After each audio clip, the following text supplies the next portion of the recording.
2 minggu yang lalu kita melihat Kisah Rasul pasal 1, hari ini kita melihat Kisah Rasul pasal 2. Karena inilah pelayanan gereja pertama, saudaraku. Kisah perbuatan Roh Kudus yang masih berlangsung sampai sekarang ini. Sepanjang kita merindukannya, sepanjang kita lapar dan dahaga akan perkara-perkara rohani, Tuhan akan bekerja. Sepanjang kita lapar akan kesucian, kita menjadi suci. Sepanjang kita lapar akan urapan Tuhan, kita akan diurapi. Sepanjang kita lapar, kuasa Tuhan nyata dalam pelayanan kita, Tuhan akan memberikan kuasa dalam pelayanan kita. Sepanjang kita lapar akan pengertian-pengertian rohani, Tuhan akan memberikan pengertian-pengertian rohani kepada kita. Amin, saudara. Jadi pada hari ini biar kita lapar akan perkara rohani, ya. Lalukan semua kelaparan akan dunia ini, saudaraku, ya. Karena itu semua ditambahkan Tuhan kepada kita. Sesudah kita mendapat perkara-perkara rohani, sudah kita laparkan perkara-perkara rohani. Tujukan hati kita, tujukan pikiran kita kepada perkara rohani. Laparkan kuasa Tuhan buat membangun KKS kita. Supaya dalam KKS kita terjadi mujizat Tuhan, amin. Ya, laparkan kuasa yang seperti itu, saudaraku. Ya, laparkan mujizat Tuhan supaya terjadi dalam KKS. Laparkan kesembuhan supaya terjadi dalam KKS. Laparkan kuasa Tuhan sehingga saudara meletakkan tangan pada jiwa-jiwa di KKS, dia penuh dengan Roh Kudus, amin, saudara. Ya, itu perkara-perkara rohani, ya. Laparkan perkara-perkara rohani. Lapar. Firman Tuhan berkata, berbahagia orang yang lapar dan haus akan kebenaran, karena mereka itu akan dikenyangkan. Tanpa kelaparan rohani yang sungguh-sungguh, Tuhan tidak bisa bekerja dalam pelayanan kita. Apalagi kelaparan kita itu lain, bukan kelaparan rohani, kelaparan dunia, saudaraku. Maka hilanglah kelaparan rohani. Bahkan kalau Tuhan mau memberkati, mungkin kita tidak mengerti lagi menerimanya, karena pikiran kita tidak di situ lagi. Hari ini mari kita membuka hati kepada Tuhan, amin, saudaraku. Supaya kita mencari perkara-perkara rohani, laparkan perkara-perkara rohani. Kisah Rasul pasal 2 ayat 1 saya baca, saudara baca berikutnya sampai ayat 13. Ketika tiba hari Pantekosta, semua orang percaya berkumpul di satu tempat.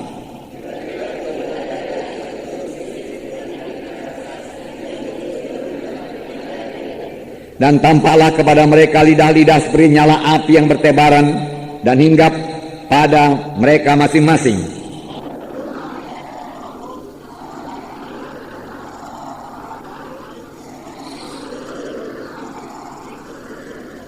Waktu itu di Yerusalem diam orang-orang Yahudi yang saleh dari segala bangsa di bawah kolong langit.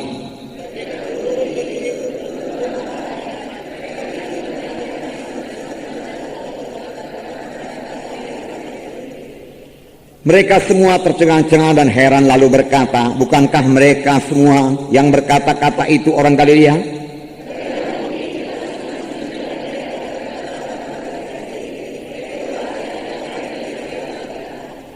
Kita orang Partia, Media, Elam, penduduk Mesopotamia, Judea dan Kapadokia, Pontus dan Asia.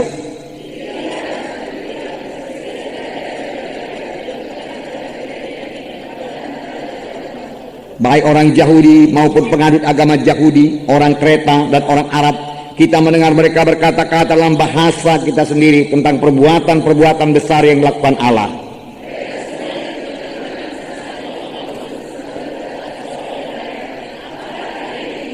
Tetapi orang lain menyindir, mereka sedang mabuk oleh anggur manis. Saudaraku, inilah jawaban Tuhan, di mana Tuhan menjanjikan kuasa kepada mereka. Kamu akan beroleh kuasa apabila Roh Kudus turun ke atas kamu, dan kamu menjadi saksi bagiku Yerusalem, Judea, Samaria, hingga sampai ke ujung bumi. Biar saya katakan kepada saudara, sidang pertama ini rindu akan kuasa tersebut. Oleh sebab itu dalam Kisah 1 ayat 14 dikatakan, mereka semua bertekun dengan sehati dalam doa bersama-sama dengan beberapa perempuan serta Maria ibu Yesus dan dengan saudara-saudara Yesus. Mereka sangat merindukan kuasa tersebut. Mereka lapar dan haus akan kuasa Tuhan, sehingga mereka berdoa 10 hari lamanya untuk kuasa tersebut. 120 orang berkumpul pada hari pertama, 120 orang berkumpul pada hari yang ke-10, 1 orang pun tidak mundur. Mereka berdoa terus sehingga Roh Kudus dicurahkan pada hari Pantekosta atau Pentakosta, yang berarti hari ke-50. Hari Pentakosta adalah salah satu hari raya orang Yahudi. Ada hari raya Paskah, itu hari raya yang terbesar setelah hari mereka bebas dari Mesir. Seperti yang kita baca dalam buku Keluaran, saudara. Kemudian hari raya ini, saudaraku, Pentakosta dan hari raya Pondok Daun-Daun. Saudara yang kekasih dalam nama Yesus, itu hari raya mereka yang terbesar-besar, saudaraku. Hari raya Pentakosta yaitu hari raya di mana mereka bersuka cita karena mereka sudah mulai panen dan mereka mulai menuai, dan hulu hasil yaitu panen yang terbaik diberikan kepada Tuhan pada hari Pentakosta, permulaan penuaian. Nah, saudaraku, secara rohani, Roh Kudus dicurahkan pada hari Pentakosta adalah permulaan penuaian jiwa-jiwa, permulaan gereja. Bapak-bapak gereja rata-rata mengakui bahwasanya hari Pentakosta adalah permulaan gereja, lahirnya gereja. Sebab pada waktu itu, saudaraku, 3.000 orang bertobat dan dibaptiskan, dan mereka mulai berkumpul di rumah-rumah untuk beribadah kepada Tuhan. Saudara, sebab, saudaraku, Tuhan sudah berdiam dalam hati anak-anaknya. Roh Kudus berdiam dalam hati anak-anaknya. Pada waktu hari kematian Tuhan Yesus, saudaraku, tabir daripada bait Allah itu, saudaraku, yang memisahkan bilik maha suci dan bilik suci terbelah dari atas ke bawah. Tidak ada lagi memisahkan antara jiwa-jiwa dengan Tuhan. Tuhan mau berdiam dalam hati anak-anaknya. Nah, inilah yang terjadi pada hari Pentakosta, yaitu permulaan gereja. Jadi gereja lahir, saudaraku, bukan lemah-lemah gereja yang lahir itu. Gereja lahir dengan kuasa, amin, saudara. Kuasa. Gereja lahir dengan penunjukan roh yang luar biasa, pernyataan kuasa Allah yang luar biasa. Dikatakan bahwasanya ada deru angin yang luar biasa, ya, masuk dalam tempat itu. Kemudian turunlah lidah-lidah seperti nyala api hingga pada tiap-tiap orang, 120 orang banyaknya, harus berkata-kata dalam bahasa lain. Pada waktu itu mereka berkata-kata dalam bahasa lain. Saudara sudah dengarkan tadi bahwasanya mereka berkata-kata dalam bahasa, ya, Parsia, Media, Elam, Mesopotamia, Judea, Kapadokia, dan seterusnya. Jelas mereka berbahasa dalam bahasa yang belum pernah mereka pelajari, karena yang terjadi sebagai gerakan Roh Kudus dari dalam hati mereka. Ini jarang kejadian, bukan tidak ada, tapi ada. Ada kalanya, saudaraku, yang dipenuhkan dengan Roh Kudus itu bukannya berbahasa roh, tapi kebanyakan saya lihat mereka berbahasa roh. Dalam Kisah Rasul, saudaraku, misalnya Kisah Rasul pasal 10 itu, di mana Petrus melayani Kornelius, itu Roh Kudus turun dan mereka bukan berbicara dalam bahasa asing, tapi mereka berbicara dalam bahasa roh. Amin. Ya, dua-dua itu adalah tanda daripada baptisan Roh Kudus. Tapi yang paling penting bukan bahasanya, bukan bahasa rohnya. Yang paling penting mereka itu dilengkapi dengan kuasa. Mereka berubah oleh baptisan Roh Kudus. Amin, saudara. Mereka jadi berani karena mengetahui keadaan murid-murid, saudaraku, waktu Yesus sudah mati, bahkan sudah mereka dibangkitkan, saudaraku. Mereka tidak berbuat apa-apa terhadap Yerusalem. Mereka tidak bisa menggoncang Yerusalem. Mereka bahkan tidak bisa bersaksi, tidak membawa jiwa-jiwa pada keselamatan. Keadaan Yerusalem biasa saja, tidak berubah. Setan pun tenang-tenang saja. Tetapi Roh Kudus turun, saudaraku, ya, dan Petrus berkhotbah dalam satu khotbah yang sangat luar biasa, diurapi Roh Kudus, sehingga 3.000 orang bertobat dan dibaptiskan pada hari itu juga. Amin, saudara. Inilah kuasa Roh Kudus. Tentunya setan sangat marah, saudaraku, dan mereka berusaha mencegah Petrus. Tetapi Petrus dan Yohanes tidak bisa dicegah, Rasul-Rasul tidak bisa dicegah untuk mengerjakan pekerjaan Tuhan. Karena Roh Kudus, api Roh Kudus sudah menyala-nyala dalam dia, saudara. Jadi inilah gereja pertama, gereja yang sangat luar biasa. Kemudian kalau saudara lihat beberapa hari kemudian, Petrus menuju Bait Elok untuk berdoa, dan dia bertemu dengan seorang yang lumpuh, dan dia berkata, "Emas dan perak tidak ada padaku, tapi apa yang ada padaku berikan padamu. Dalam nama Yesus Kristus orang Nazaret, bangkit dan berjalan." Lalu dia angkat orang itu. Lalu seketika itu juga kuatlah kaki dan mata kaki orang itu. Dia berdiri, berjalan, melompat-lompat, memuji Allah, masuk dalam bait Allah. Kuasa Tuhan dinyatakan, mujizat dinyatakan, saudara, mujizat dinyatakan. Nah, saudara yang kasih dalam nama Yesus, inilah gereja pertama, gereja yang dikehendaki Tuhan, lahir dengan kuasa. Bagaimanakah gereja akhir zaman? Kita tadi katakan, kalau saudara lihat ini khotbah Petrus dikatakan, pada hari-hari terakhir, demikianlah firman Allah, aku akan mencurahkan rohku ke atas semua manusia. Pada hari-hari terakhir. Dan Tuhan sudah mulai hari-hari terakhir pada hari Pentakosta. Itu sudah zaman akhir, permulaan penuaian. Dan sekarang sudah berjalan 2000 tahun. Maka bisa disimpulkan padaku, kita hidup pada hari-hari terakhir dari akhir zaman. Hari-hari terakhir dari akhir zaman. Akhir zaman dimulai padaku pada waktu pencurahan Roh Kudus. Itu akhir zaman. Sudah berjalan 2000 tahun.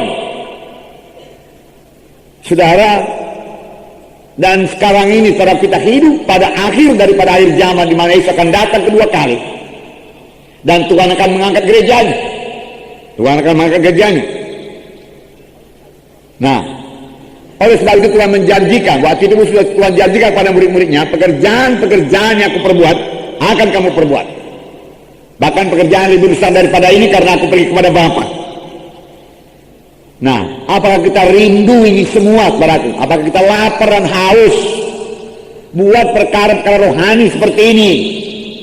Puji Tuhanlah, saudaraku, Tuhan memberkati sedang kita ini ribuan orang selamat, kakak sudah berganda. Haleluya. Tetapi saya juga mau mengingatkan kepada saudara, sesudah berganda, gandakan lagi, amin. Pikir lagi untuk berganda, jangan berhenti. Haleluya, saya sudah berganda, puji Tuhan, siap tugas. Tidak, saudaraku. Sel yang tidak berganda akan mati sendiri. Sel mesti berganda terus dan terus berganda, amin. Jadi sesudah berganda, saudaraku, minta lagi, lapar lagi, akan berganda kedua kali. Sesudah berganda kedua kali, lapar dan haus lagi kepada jiwa-jiwa, lapar dan haus akan kuasa Tuhan, lapar dan haus akan mujizat Tuhan. Saudara diurapi Tuhan. Nah, kakak saudara berganda lagi, amin. Ya, lapar dan haus. Nah, ini saya bacakan pada saudara, supaya saudara lapar dan haus, sudah jadi pada seperti sidang pertama ini. Bahkan lebih lagi, karena Tuhan berkata, pekerjaan lebih besar daripada aku perbuat akan kamu perbuat. Ingatlah saudaraku, bahwasanya kita ini gereja adalah pengantin Kristus, amin, yang diangkat Tuhan pada akhir zaman. Pengantin Kristus ini, saudaraku, ya, sangat dihargakan oleh Bapa.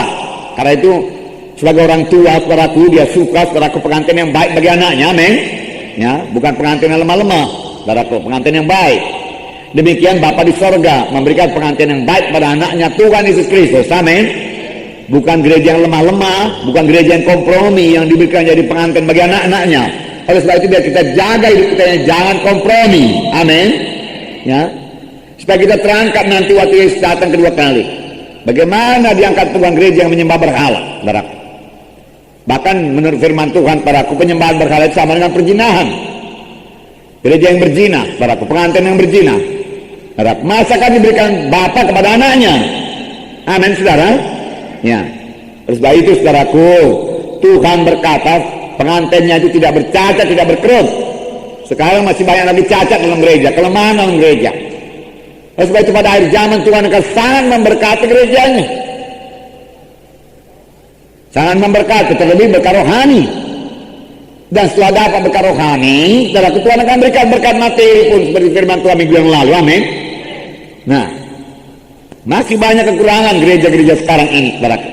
Oleh sebab itu sesuatu mesti terjadi pada gereja. Tuhan akan membentuk gerejanya pada hari zaman ini menjadi gereja yang penuh dengan kasih, penuh dengan kuasa, penuh dengan kesucian, amin. Ya, penuh kasih. Bagaimana jadi pengantin kalau nggak ada kasih, saudaraku? Harus ada kasih, amin. Ya, Tuhan akan memberikan kasih sepanjang kita haus dan lapar buat itu. Lapar akan perkara-perkara rohani, saudara. Saudara, gereja mesti bangkit di akhir zaman. Waktu gereja bangkit di akhir zaman, marilah bangkit, amin, saudara. Jangan berpuas dengan keadaan begitu-begitu aja. KKS biasa-biasa saja. Oke lah, KKS sudah 20 lalu tetap begitu. Jangan. Lapar, haus untuk berganda, untuk jiwa-jiwa yang bertambah-tambah. Karena Roh Kudus sekarang sudah bekerja. Dan Roh Kudus memakai saudara sekalian, saudaraku. Kalau dunia ini sudah majunya, saudaraku. Ilmu pengetahuan dunia ini sudah cukup maju dan mengadakan penerobosan yang luar biasa. Ya, sehingga sekarang komunikasi modern misalnya, saudaraku, saudara tahu handphone yang kecil, saudaraku, bisa mencapai seluruh dunia sekarang. Asal kita sanggup bayar aja, saudaraku. Mau telepon ke Amerika pun bisa, saudaraku. Dari sekarang ini, saat ini, saudaraku, dengan handphone yang kecil. Tanpa wire, tanpa apa semua sampai ke sana, saudaraku. Dan dari sana, saudaraku, bisa dikirim fax kemari, saudaraku. Ya. Misalnya saya ya bertelepon sama Pak Jos sekarang ini. Pak Jos, tolonglah kirimkan dulu firman Tuhan mengenai apa? Mengenai kasih. Atau mengenai kuasa Tuhan, mengenai laparan haus akan firman Tuhan. Saya perlu nanti untuk abang KKS, saya katakan. Misalnya tadi jam 6 kurang 5, jam 6 saya berkhotbah, saudaraku. Saudara, dia segera lihat di komputernya, saudaraku, karena biasanya mereka itu menyimpan firman Tuhan di komputer, saudaraku.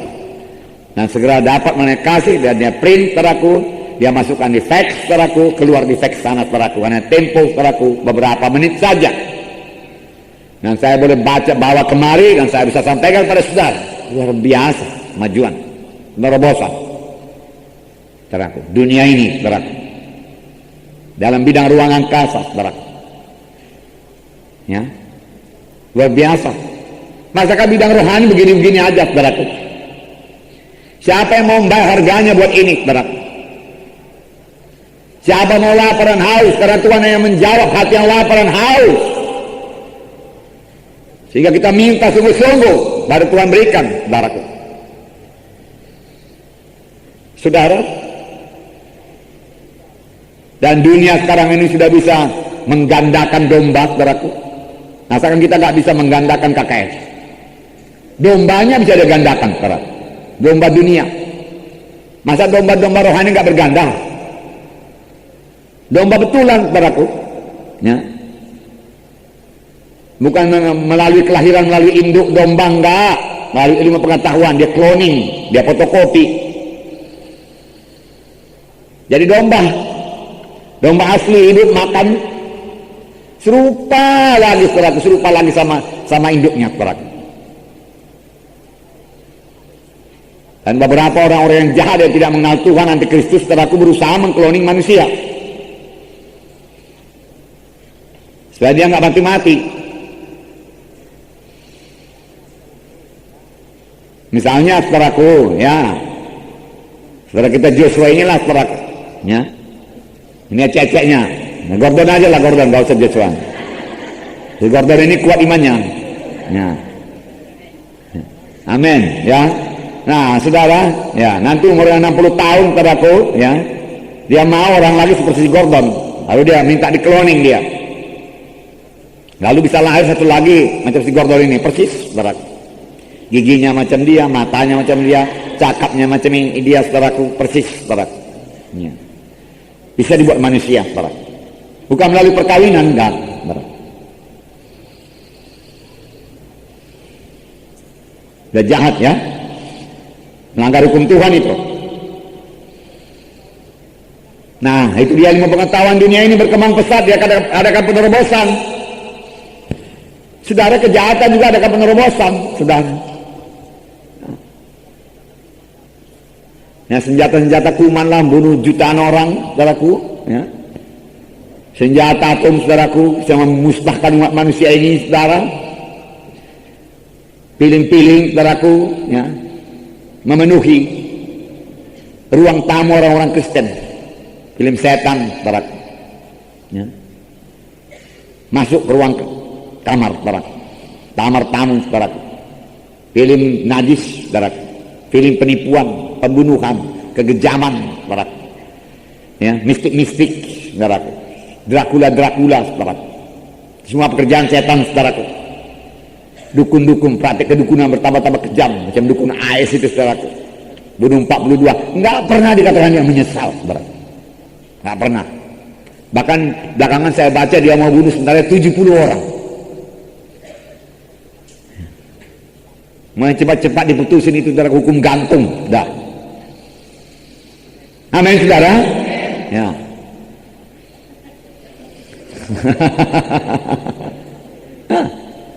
Benar. Kalau aku listrik, suntik mati. Ya. Udah nggak ada lagi perasaannya itu, saudara. Bangga lagi dia, saudara. Betul-betul dia dikuasai setan dia. Dipenuhkan setan, saudara. Entah berapa setan sama dia. Kalau tiap-tiap yang cekeknya itu ngasih 10 setan padaku, 42 setan, 420 setan, saudara. Sedikit kurang dari legion.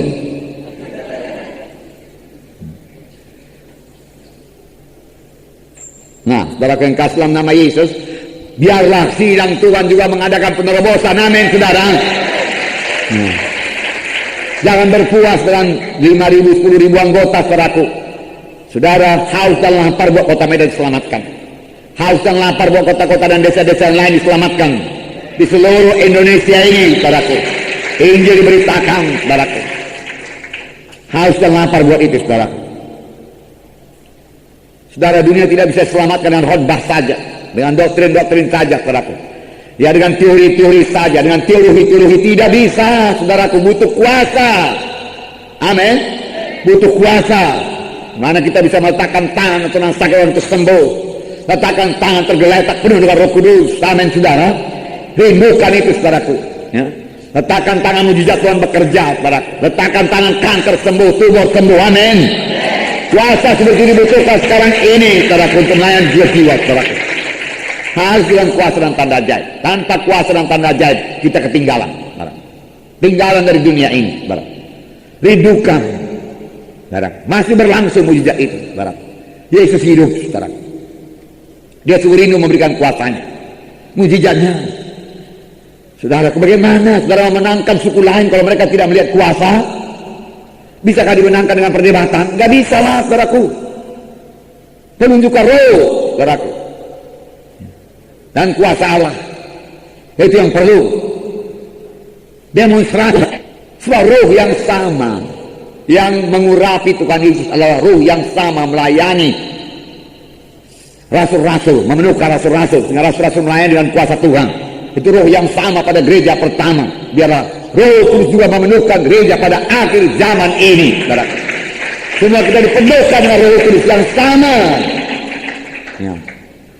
Roh Kudus yang berkata melalui Petrus, emas dan perak tidak ada padaku. Roh Kudus yang mengilhaminya, memberikan rema kepadanya. Roh Kudus bisa memberikan rema yang sama kepada kita sepanjang kita setelah bersekutu dengan Tuhan. Rindulah akan persekutuan yang lebih erat dengan Tuhan. Amin. Rindu. Jika kita selalu merasakan kehadiran Tuhan, saudaraku, berkata-kata dengan Tuhan, saudaraku, dan beroleh pimpinan Tuhan, rindulah dipimpin Roh Kudus. Kalau tidak dipimpin Roh Kudus, apa yang kita perbuat ini? Saudaraku, akal manusia saja. Tuhan Yesus berkata, Roh Kudus ada padaku dan ia mengurapi aku. Roh Kudus itu mengurapi dia untuk memberitakan kabar baik pada orang-orang miskin, membebaskan orang tertawan, melepaskan orang tertindas, ya. Memberitakan tahu rahmat Tuhan telah datang. Pada hari ini genaplah nasi ini suatu kamu mendengarnya, genap. Kita cinta kepada orang miskin, saudaraku, dan mau mereka itu berubah. Banyak pelayan kita ke desa-desa. Gereja ini dimulai dengan pelayanan ke desa-desa, saudaraku, karena mengasihi orang miskin. Tapi mengasihi saja tanpa kuasa juga nggak bisa. Perlu kuasa, kuasa Roh Kudus, sehingga mereka bisa percaya. Mereka lihat nyata-nyata kuasa Tuhan, didemonstrasikan kuasa Tuhan, yang mereka datang kepada Tuhan dan mereka berubah. Itu yang kita butuhkan sekarang ini. Oleh sebab itu kita harus haus, lapar akan kuasa tersebut, rindu akan kuasa Tuhan tersebut, saudaraku. Sidang pertama saya katakan tadi lapar. Oleh sebab itu setelah 40 hari bersama dengan Yesus, saudaraku, Tuhan berkata, tunggu di Yerusalem sampai kami dengan kuasa dan tinggi. Kamu akan beroleh kuasa kelak apabila Roh Kudus turun ke atas kamu. Lalu mereka berdoa 10 hari lamanya. Kalau Roh Kudus tidak turun pada hari Pentakosta, saya percaya mereka berdoa terus. Mereka rindu. Mereka membayar harganya dengan berdoa. Ini pun perlu, saudara. Sesudah haus dan lapar, nggak cukup haus dan lapar aja. Bayar harganya.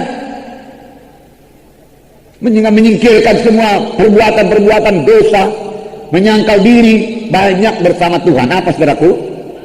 Banyak bersama-sama dengan Tuhan, banyak berdoa. Sidang kita harus lebih banyak lagi berdoa. Saudara berkata ini pertemuan KKS berdoa.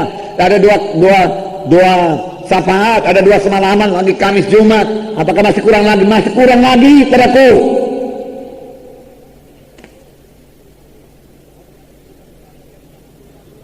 Ada nyanyian kita berkata, jadikan aku rumah doamu agar segala suku bangsa datang menyembahmu. Amin.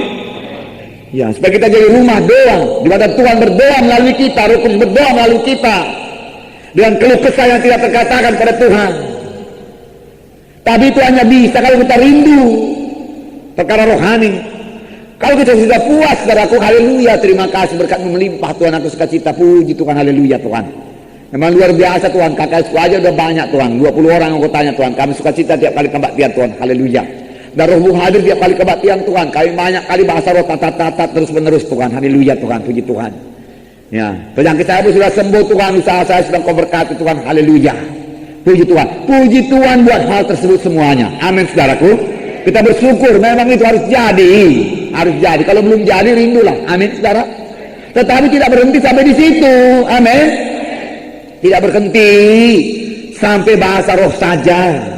Baptisan Roh Kudus itu maksudnya bukan hanya berbahasa roh saja, menerima kuasa, bahkan menerima karunia Roh Kudus, amin. Karunia menyembuhkan, amin. Karunia mengadakan mujizat, amin. Karunia iman, amin. Karunia hikmat, amin. Rindukanlah itu semua, saudara,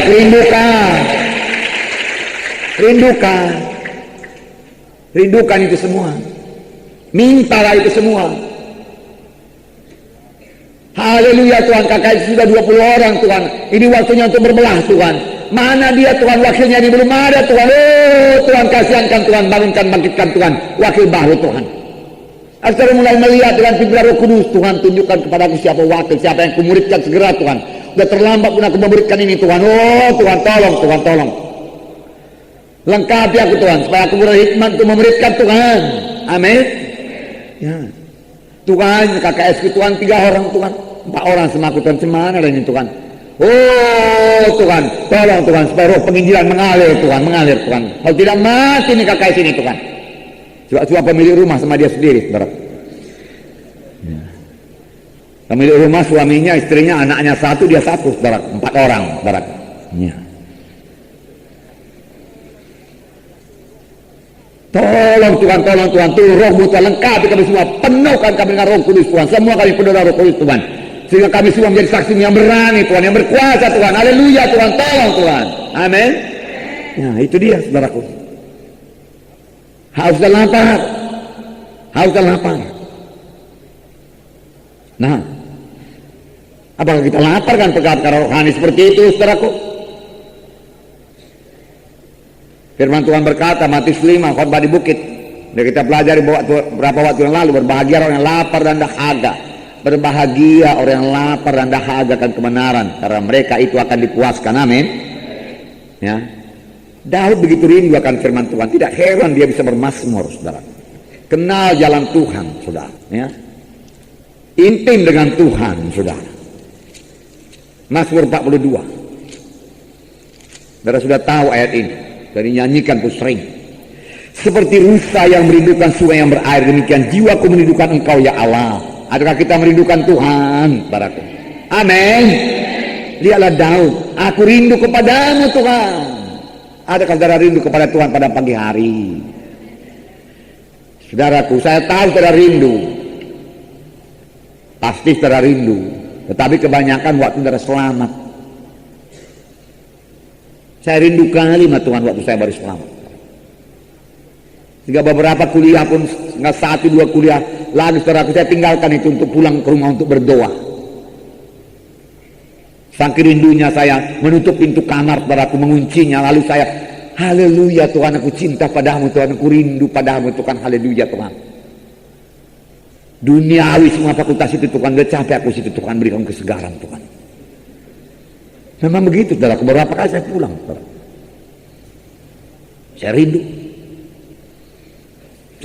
saudara. Itu yang bisa diberikan Tuhan jawaban. Persekutuan yang indah. Lalu air mata saya bercucuran, saudaraku. Sering saya saksikan kepada saudara, tiap saya berdoa nangis. Rindu pada Tuhan, cinta kepada Tuhan. Selalu doa saya itu saudaraku lancar aja sama Tuhan. Kalau saya mulai berdoa, saudaraku. Jarang saya mencari persekutuan lebih dahulu, jarang. Jarang saya cari hubungan dulu, macam putar nomor telepon dulu, saudaraku. Lalu kering karena kesana, saudaraku. Di situ berlutut, saudaraku, di situ bersekutu. Amin, saudaraku. Yesus mengasihi engkau Tuhan. Haleluya Tuhan. Langsung bersekutu. Bahkan sebenarnya dari tengah jalan ada bersekutu, saudaraku. Amin, saudara. Itu rindu, itu haus dan lapar.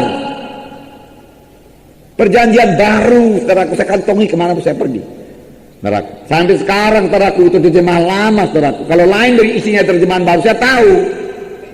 Terjemahan lamanya perkataannya bukan ini. Terlebih perjanjian baru saya ulang-ulang. Kenapa saya haus dan lapar? Haus dan lapar. Mana ada kesempatan berhenti, sembunyi-sembunyi. Kalau dulu saudaraku, saudara bawa Alkitab ke sekolah, saudaraku. Wah, saudaraku, habislah saudara.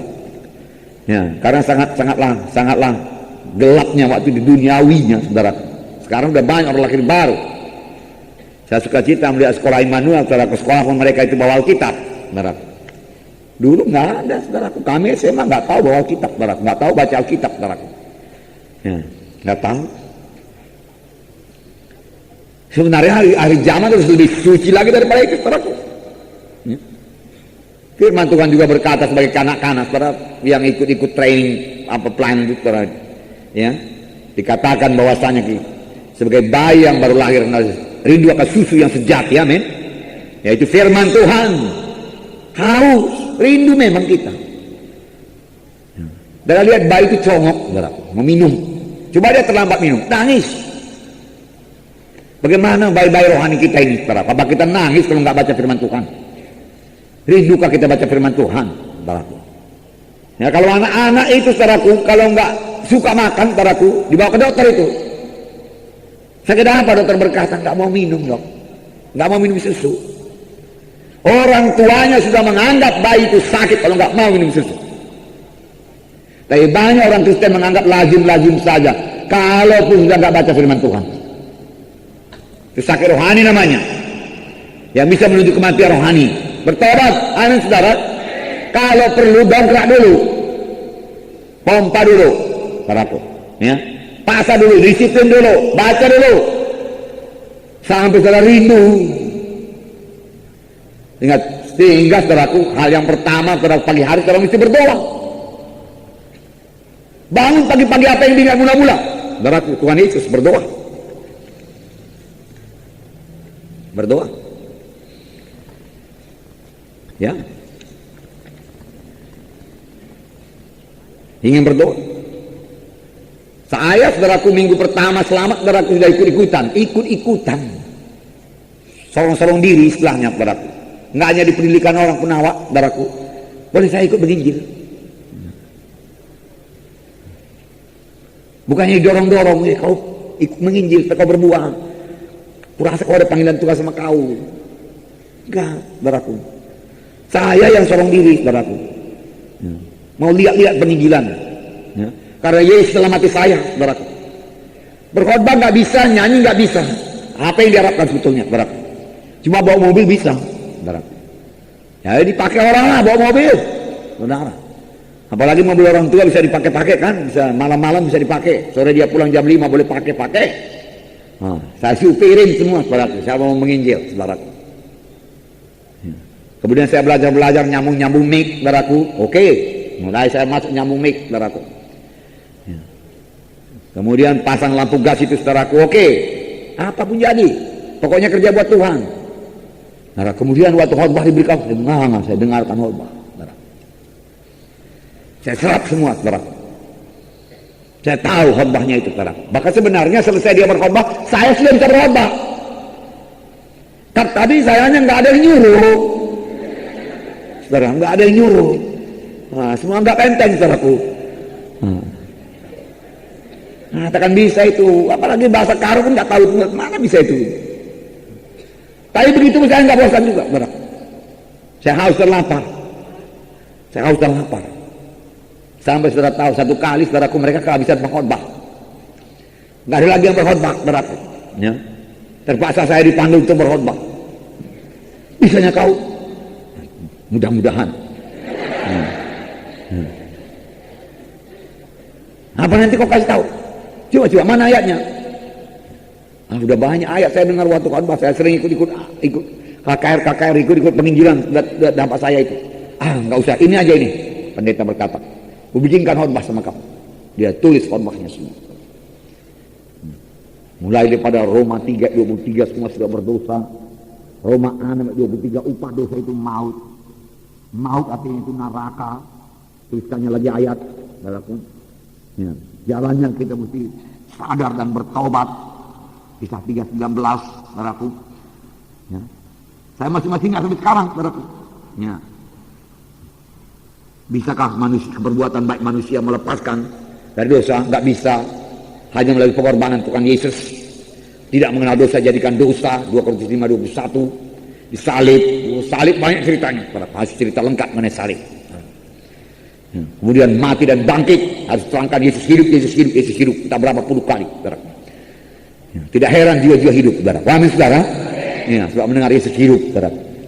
Ya, kemudian tekankan lagi mengenai bertobat, terutama mengenai ajimat berkala. Luar biasa ditekankan, saudara. Ajimat berkala. Tentu saja jiwa-jiwa bertobat, saudara. Dan mujizat terjadi. Tuhan Yesus pengampun dosa, kemudian Tuhan Yesus menyembuhkan, saudaraku. Lengkap kali, saudaraku, tiap khotbah, saudaraku. Oleh sebab itu nggak pernah siap 1 jam itu, saudara. Karena begitu banyak ayat-ayat, saudara. Saya pikir dari Kejadian sampai Wahyu itu, saudara. Ya. Lengkap keselamatan. Tidak heran jiwa-jiwa selamat, saudara. Lalu jiwa-jiwa mulai selamat. Orang itu pun heran, bisa juga di khotbah ya. Selamat jiwa-jiwa ya. Dia tidak tahu kuasa Roh Kudus. Saya sudah mempersiapkan diri jauh-jauh sebelumnya, amin, saudaraku. Ya, saya sudah siapkan diri, saya perhatikan, saudara.